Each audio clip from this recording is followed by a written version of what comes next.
Naomi stood in the bedroom doorway and looked at what was in front of her. Monique on top of Andrew, her lips on his. Andrew beneath her, his eyes closed, his body still. Not pushing her away. Not pulling her closer. Just there. The air left Naomi's lungs like she'd been struck. Her vision tunneled, just the bed, just them, just the slow realization crawling up her spine that something she had finally let herself believe in was shattering in real time. Her hands went cold. Her feet stayed rooted. She couldn't move. Couldn't breathe. Couldn't do anything but stand there and watch the small, awful details imprint themselves behind her eyes. The sweater on the floor, the tangled sheets, the way her sister's hands were working the buttons of Andrew's shirt.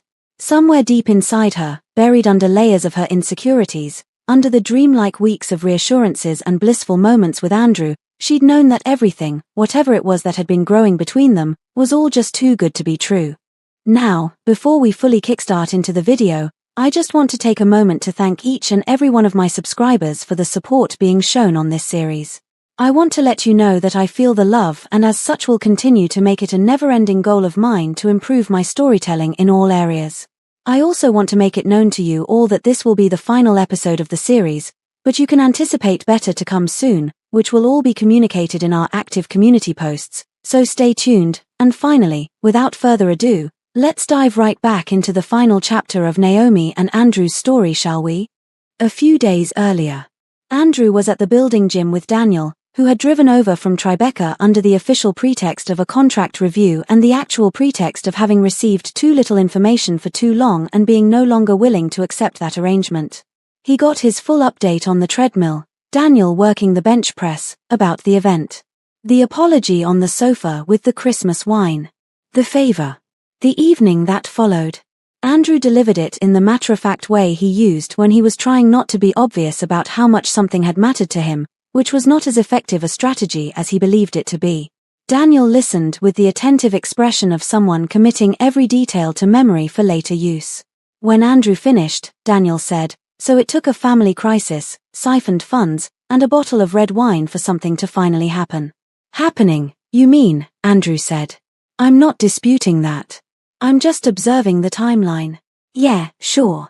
Are you done?" "Nearly." Daniel stepped off the treadmill as Andrew finished the last of his set and sat up. "What's the plan now?" Andrew reached for his water before he answered. "I'm going to ask her properly. Make it official." He turned the bottle in his hand. "She told me not to rush before, but things are different now. I want her to know this is serious." "Where?" "Dinner. Small, private, somewhere she'll actually enjoy, nothing overwhelming." He was already running the numbers in his head, the action close to second nature now. "I'm thinking, will 100 be enough for the venue and the arrangements?" Daniel looked at him, his brow furrowed in genuine confusion. $100? 100,000, Andrew corrected plainly, then laughed once, a short, dry sound of pure amusement. $100? Seriously, Daniel, you couldn't even get the concierge to pick up the phone for $100. Daniel looked at him again. "Andrew, just take the woman to a nice dinner. A normal one. It will be a normal dinner. A very well-arranged one. Private too. I can't repeat my mistake from last time." Daniel didn't even want to know what he meant by last time, he simply considered this, appeared to decide it was not a battle worth entering, and went back to the treadmill. Neither of them heard the gym door open behind them. Neither of them heard it close. Down the hall, Monique walked quickly back toward the elevator, her jaw set, her phone already in her hand. She had come to the gym with a particular plan in mind, a particular type of weak and helpless display at the gym she thought would get Andrew to notice her more, and had left with something more valuable, a timeline and the knowledge that Andrew Young intended to make things official with her stepsister before she had any chance to change the shape of things. She pressed the call button and stepped in when the doors opened, and she dialed before they had closed behind her. Gloria picked up again on the first ring. "He's going to ask her to be his girlfriend," Monique said. "Properly. He's already planning it." Gloria paused, her fingers curling tight into her palm on the armrest, and said evenly, "Don't worry. Just come home. I have a plan." Monique knocked on Andrew's door the following evening with a bottle of wine tucked under her arm and a reason already prepared, on the simple account of getting to know him and becoming friends during her stay at her sister's place. He lingered indecisively for a moment, but then opened the door with the careful politeness of a man who had already decided the visit would be brief. He wanted to turn her back at the door, but she held up the bottle before he could say anything and somewhat let herself in, bypassing his obvious discomfort. Still, on the basis of common decency, he brought over 2 glasses from the kitchen, set them on the coffee table, and told her to make herself comfortable while he opened it. Monique watched this action with razor-sharp focus, following every movement of his hands, just waiting, until his phone rang. He looked over to the kitchen where he'd left his phone on the counter, and then excused himself to go answer it. Monique did not waste the minute. She'd been waiting just for it. At that same hour, in the house in Forest Hills, Gloria sat at the kitchen table and laughed. Not loudly. To herself, quietly, in the way of a woman reviewing a plan that was going exactly as it should. She thought about her stepsister, Naomi's mother, the woman who thought she had everything, and the particular expression on her face the day she finally understood what was happening. The day the pregnancy test for Monique came. Too late, as it turned out. Too trusting, too soft, too certain that decency was a thing that protected you if you practiced it faithfully enough. It had not protected her. It had simply made her easier to move around. She thought about her daughter, again. Last night, and the instructions she had given her. The plan laid out across the kitchen table. Even if Monique didn't end up pregnant like she did with her stepsister's husband, and Gloria was a practical woman who understood that first attempts were unreliable, it didn't matter. It didn't need to go that far. What mattered was what Naomi would see when she opened that door. What mattered was what a person believed when they walked into a dark apartment and found evidence scattered across the floor like a trail someone had left deliberately, because someone had. There would be no future prospects for Naomi and Andrew after tonight. Gloria was certain of that. Maybe none for Monique and Andrew as well. But that was okay. She turned her cup between her fingers, the small glass catching the kitchen light, and finished her tea. Naomi stood in the bedroom doorway and looked at what was in front of her. Monique on top of Andrew, her lips on his. Andrew beneath her, his eyes closed, his body present. He wasn't resisting. That was all she needed to know. She took one step back. Then another. She turned away from the door, her hand pressed flat against the hallway wall, and she stood there for a moment in the dark with her eyes closed and her chest full of something she did not yet have a name for. Somewhere deep inside her, buried under the weeks of dreamlike bliss with Andrew, she'd known this was just too good to be true. Which was actually the real reason why she'd been denying and putting off whatever it was that they had between each other. Because of course he was too good to be true. Of course he was. A man like Andrew Young didn't fall for someone like her. Not really. He was bright and young and successful, with the kind of future that people wrote articles about. And she was just, her. Tired. Replaceable. 35 years old with soul-sucking family baggage and a business that took everything she had left. She was a moment of curiosity for him, a passing interest. And it was all her fault for trying to dream otherwise. She was still standing there, pressed against the wall, running through the familiar litany of everything she wasn't. Then, from inside the room, very faint, "Nay. Naomi." She went still. Andrew's voice. Barely conscious, thick and distant, like a man trying to call out from the bottom of something deep. And then Monique's voice, smooth and immediate, pressing down over his. "Shish," she said. "Don't worry. I'm here for you instead." Naomi opened her eyes, and it seemed like it was for the first time. Something finally snapped. She turned around and crossed the room in 4 steps, and then pulled Monique off him by the arm with a force that sent her stumbling sideways off the bed and onto her feet. The slap that followed came before Monique could even fully steady herself, and it rebounded through the entire penthouse. Then another one. And another one. A fourth. A fifth and a sixth. Another immediately after another, in sharp consecutive ordering, until Monique begged for her to stop with a strangling cry. After that, silence fell like concrete in the air. Heavy. Absolute. Monique's hand flew to her swollen cheek. Her eyes red and face burning with something furious and unhinged. "How could you?" she began, but got cut off instantly. You him," Naomi, who had now rushed over to Andrew's side, whispered as she frantically examined his body, her voice shaky and rooted in wild disbelief. He was incapacitated, sprawled across the bed, and the sight of it was the only indication of how much effort it took for her to maintain any semblance of sanity. She bit, the words grating between her teeth, tasting like venom on her tongue. You're absolutely vile. She fired, and watched as it landed with as much impact as she'd hoped for. You came in here, and you. Her protective hold tightened around Andrew. What were you trying to do, Monique? What exactly were you trying to do? You took him from me. Monique's voice cracked, furious and unraveling. He was supposed to be mine. Everyone knew that. Uncle, he was going to introduce us properly, but you didn't like that, did you? You came in, like how you usually do, and ruined everything, turning his attention away from me before I even had a chance to. Can you listen to yourself speak? Naomi inquired genuinely, perplexed eyes fixed on her sister. He is not interested in you. I don't think he ever was. Instead of accepting that like a sane human being would, you came into his home, him, and tried to violate someone who has done absolutely nothing to you. Someone who has been kind to you every single time, even when he had no reason to be. And what do you think is the reason for that? It's because of you. All because of you. Everything I did.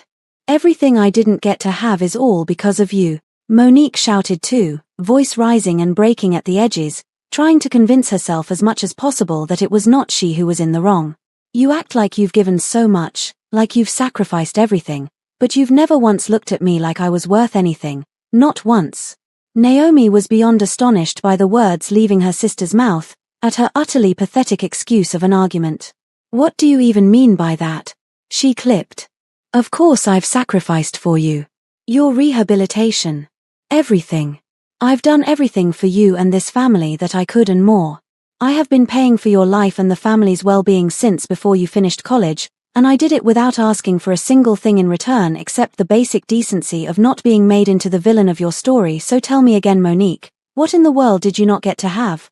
Monique's body trembled in place, her lips quivering. And in that moment, she looked, in every bit of what Naomi had never truly stopped seeing her as, a child. Naomi's voice then dropped to something very quiet, which was even worse than shouting. Back then, I sat alone in a hospital waiting room at 2 in the morning while you were in crisis, because you didn't listen, because Gloria was too ashamed to stick around, and I did not leave. I have never left. Is this what you do with all of that? Monique was breathing hard, eyes wet, still furious, but there was something underneath all of it now, something older, something that had no clean name to it. Go, Naomi said finally, not able to look at her for even a second longer as she held on tighter to Andrew. Go see your mother, Monique. Say goodbye to her properly, because I am taking him to the hospital tonight, and when I come back I'm calling the police. Whatever time is left between now and then is yours. She squeezed her eyelids shut. Go. Now. Monique lingered for a moment in fright. She had no argument left to lay, so she grabbed whatever she could of her clothes lying across the floor and went, quickly, without looking back, the front door slamming behind her. The sound reverberated throughout the penthouse, killing off all tension from the previous minutes, before going completely silent. Andrew stirred properly this time. Naomi had cupped his face before he had fully opened his eyes, one hand on his arm, her voice low and steady in the way that was costing her something to maintain. He blinked, slow and deliberate, and focused on her face. Some of the tension in his shoulders released. Hey, he said. Thick at the edges, but there. Hey. Her voice had gone unsteady now that there was no one left to hold the line against. Can you stand? I need to get you to the hospital. I'm fine. Andrew. Are you okay? He said. She almost laughed. She had just walked into that room, and the first thing out of his mouth was whether she was all right. We need to go, she said, because it was still the clearest thing available to her. Because her body was still in protective mode. He reached up and covered her hand with his. I'm right here, he said, carefully. I promise, I'm okay. She looked at him for a long moment, and then the composure she had held through the confrontation came apart quietly, the way it did when the emergency ended and the body finally remembered what it had been carrying. She cried, tears streaming down her cheeks, her hand pressed over her mouth. He pulled her in without a word and held her against his chest, warm and solid and entirely present, and she let him, because she wouldn't have been able to bear it if he didn't. None of that was your fault, he whispered into her hair. She didn't answer. But she didn't argue either, focusing instead on finally letting herself unravel within his arms. Andrew had told her not to press charges. He had said it the night before, calmly, with his hands around hers and his eyes on her face, that it was over, that Monique was gone, that putting the family through a formal process wasn't going to undo anything and might only make things harder for Naomi in the end. He said it the way he said most things, without pressure, just as an offering. She had listened to all of it. And then she had told him, just as calmly, that she was going to anyway. He had looked at her for a moment. She didn't only come after me, Naomi said. She came after you. And I would never. Andrew, I would never let my family hurt someone I care about and then do nothing about it. She held his gaze. This is something I have to do. Something I should have done for a long time. He had not argued after that. She called Simone in the morning, sliding on her coat, keys already in her hand. Simone answered on the second ring and listened without interrupting, and by the time Naomi had finished she said, simply, I'll stay on the phone. Go. So Naomi went. The police arrived at the house in Forest Hills at 9:30, 2 officers in a car that sat at the curb with quiet authority. Naomi stood beside them at the door and knocked. Gloria opened it, and the sequence of expressions that moved across her face in the first 2 seconds, recognition, confusion, and then something colder and more calculating, told Naomi everything she needed to know about whether Gloria was surprised. She was not surprised. What is this? Gloria said. Not a question. I'd like you to step aside, one of the officers said. This is my house. Step aside, please. Gloria stepped aside, and the officers came in, and from somewhere down the hall came Monique's voice. Mom, who is it? She said, and then she appeared at the hallway door. When she saw them, the color left her face entirely. She moved behind Gloria immediately, both hands gripping her mother's arm, her eyes moving from the officers to Naomi and back again with the wide, cornered look of someone who had run the numbers and found them very bad. She hasn't done anything, Gloria said first, her voice rising. Whatever that woman's told you, she's lying. This is my daughter and she hasn't done anything. Monique Briggs, the officer said, reading from a document in his hand. Monique flinched at the sound of her own name being said that way, her knees almost giving out once he was done. No. Gloria stepped in front of her. No, you are not taking my child. I won't allow you. The officers were patient and practiced. They'd encountered this particular geometry before. One spoke to Gloria and one moved to Monique. Monique, for all her bravado in other rooms, did not resist them. She let herself be led, her face crumpled, her voice trembling, calling for her mother as they walked her towards the door and towards the awaiting police car. She looked at Naomi as she passed.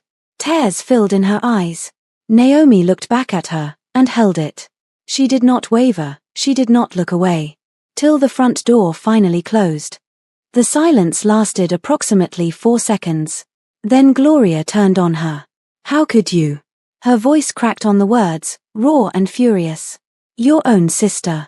Your own flesh and blood. What would your father say if he could see you right now? What would he think of the woman you've become? Naomi's arms were folded across her chest. She had not moved from where she was standing. He would say it's all due punishment for her actions, she said. Gloria stared at her. You should have come to me first. Before any of this. Before you went to the police, you should have come and spoken to me. I didn't need to speak to you about anything, Naomi said. The matter was as clear as day. The evidence had been gathered. There was nothing to discuss. Gloria's fists trembled at her sides. You are going to come with me to that police station right now, she said, each word pressed out with effort, and you are going to drop those charges. Do you hear me? I am telling you to come with me and drop them. And why would I do that? Naomi asked, and the question landed like a door closing. Gloria drew herself up. Because I am the head of this family. I am your stepmother. I am your mother's sister.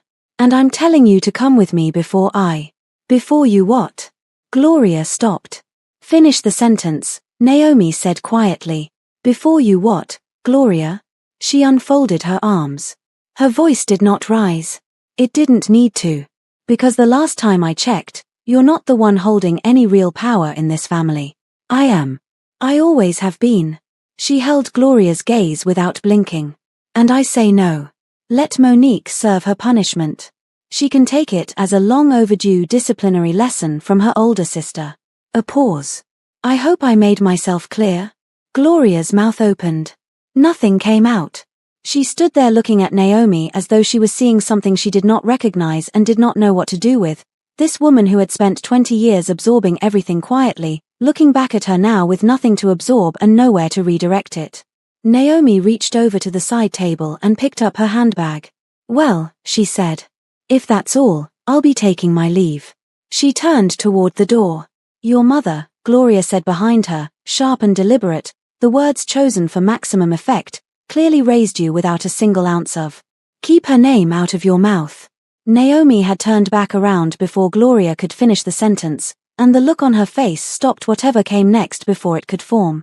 My mother, she said, was a million times the woman you will ever be.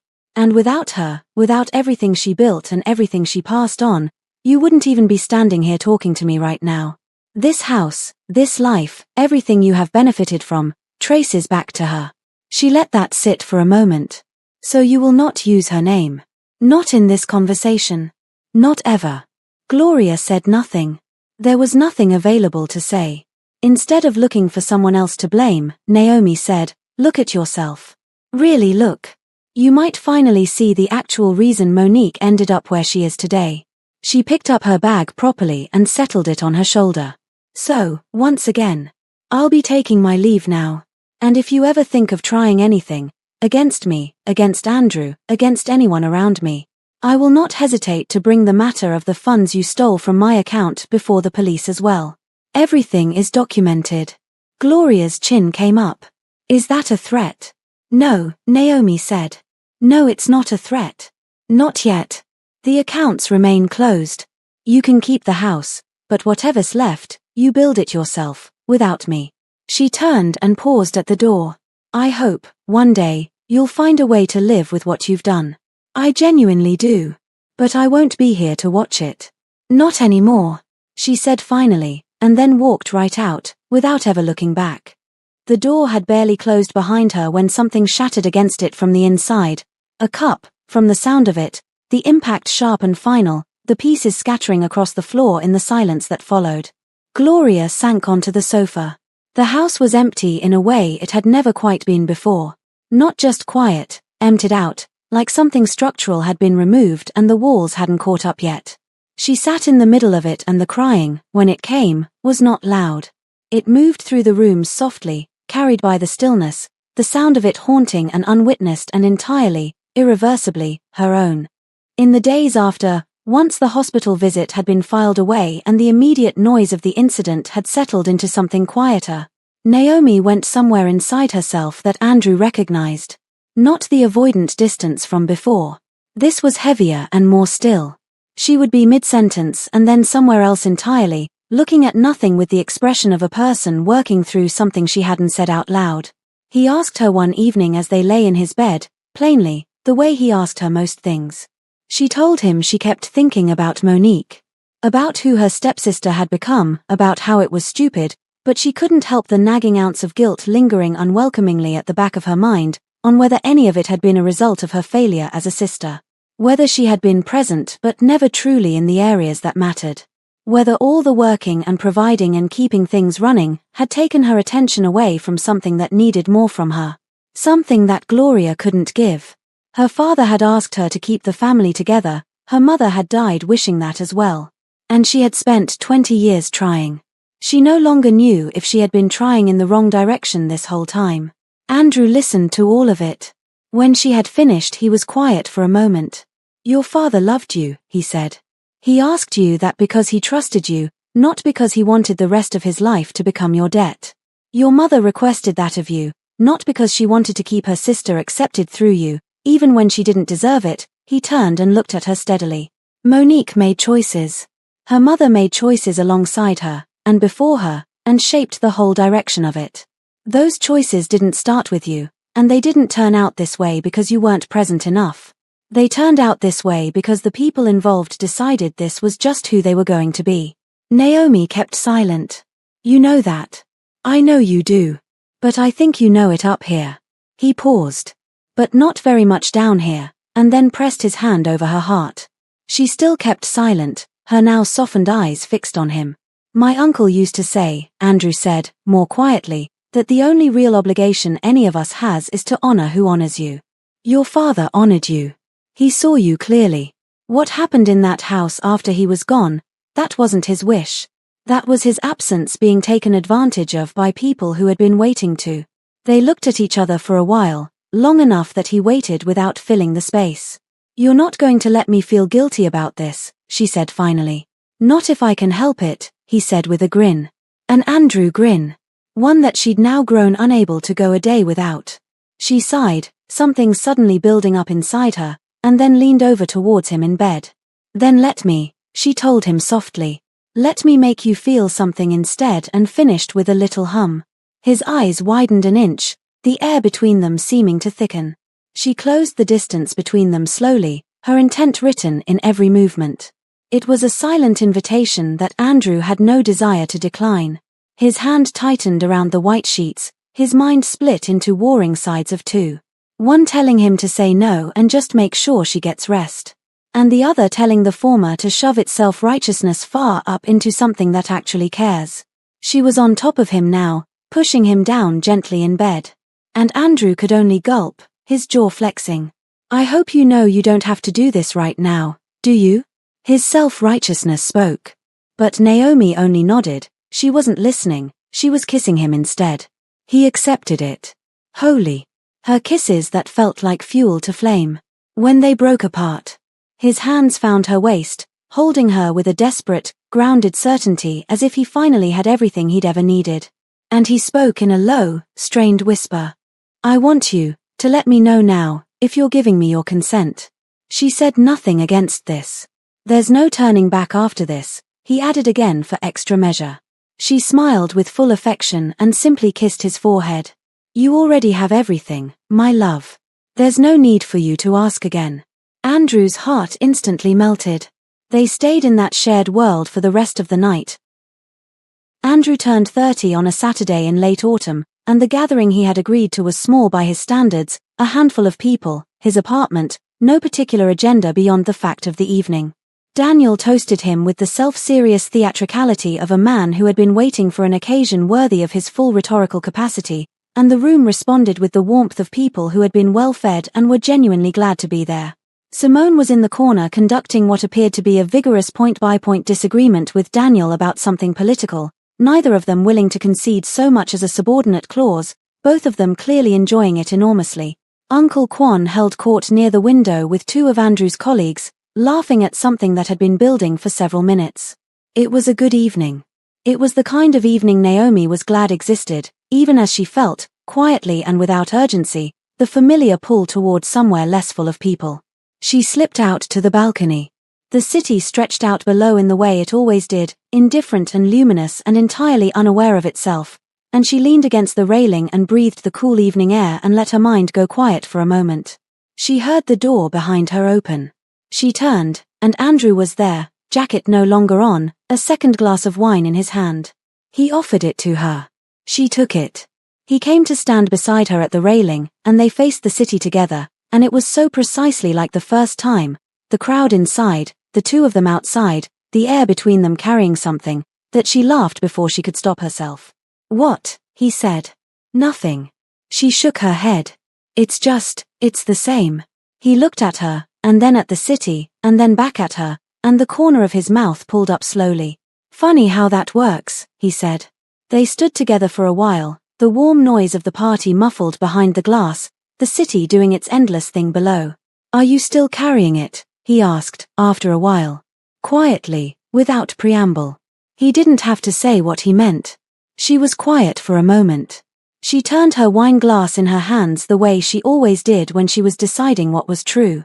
Less, she said. I think, less and less. She exhaled slowly. I tried. I know that more clearly now than I did before. I tried for a long time, and it wasn't enough, and that's not the same thing as failing. I'm still working out the difference, but I know it isn't the same. He nodded.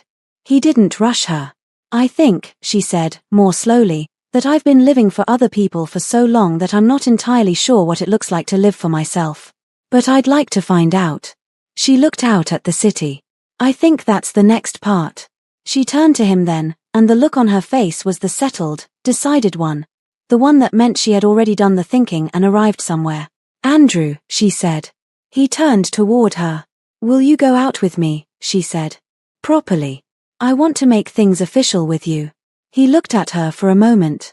His expression moved through surprise, real surprise, brief and unguarded, and then softened all the way down into something warm and unhurried. He hummed first. I don't know, you're going to have to give me a minute to think about it. And now it was Naomi's turn to look surprised. The look on her face so genuine it broke right through his act. He laughed once. Yes, and then added, because he was just who he was. Now, was that so hard? She laughed and shoved him lightly with her shoulder, and he caught her hand and didn't let go of it. Instead, he pulled her in smoothly for a kiss, which lasted its full, completely blissful minute, before breaking away into something softer. They stood together at the railing with the city spread out below them, the party warm behind them, and everything ahead of them still to be decided. But they knew, somehow, impossibly, that it was going to be okay. That they were going to be okay. And that's where we leave them. Not on a balcony this time, though, fittingly, it ends on one. Not with two strangers dancing around what they might mean to each other, but with two people who finally decided to choose themselves. And each other. Naomi stood up to her family. She took matters into her own hands. She walked out that door and didn't look back. And Andrew, steady, patient, impossible Andrew, was right there beside her the whole time. Just like he said he would be. Gloria sits in an empty house with nothing but the sound of her own choices. Monique faces the consequences of hers. And Naomi, for the first time in 35 years, she's not carrying anyone else's weight. She's just living. And loving. And finally letting herself be loved in return. So, what did you think of the finale? Did Naomi do the right thing by pressing charges? Do you think Monique can ever be redeemed? And most importantly, are you happy with how Andrew and Naomi's story ended? I want to hear everything in the comments below. Drop your theories, your feelings, your favorite moment from the whole series. I'll be reading every single one. This has been such a journey, and I couldn't have done it without you. A huge, heartfelt thank you for sticking with Naomi and Andrew from that very first balcony to this one. Every like, every comment, every share, it all means the world to me.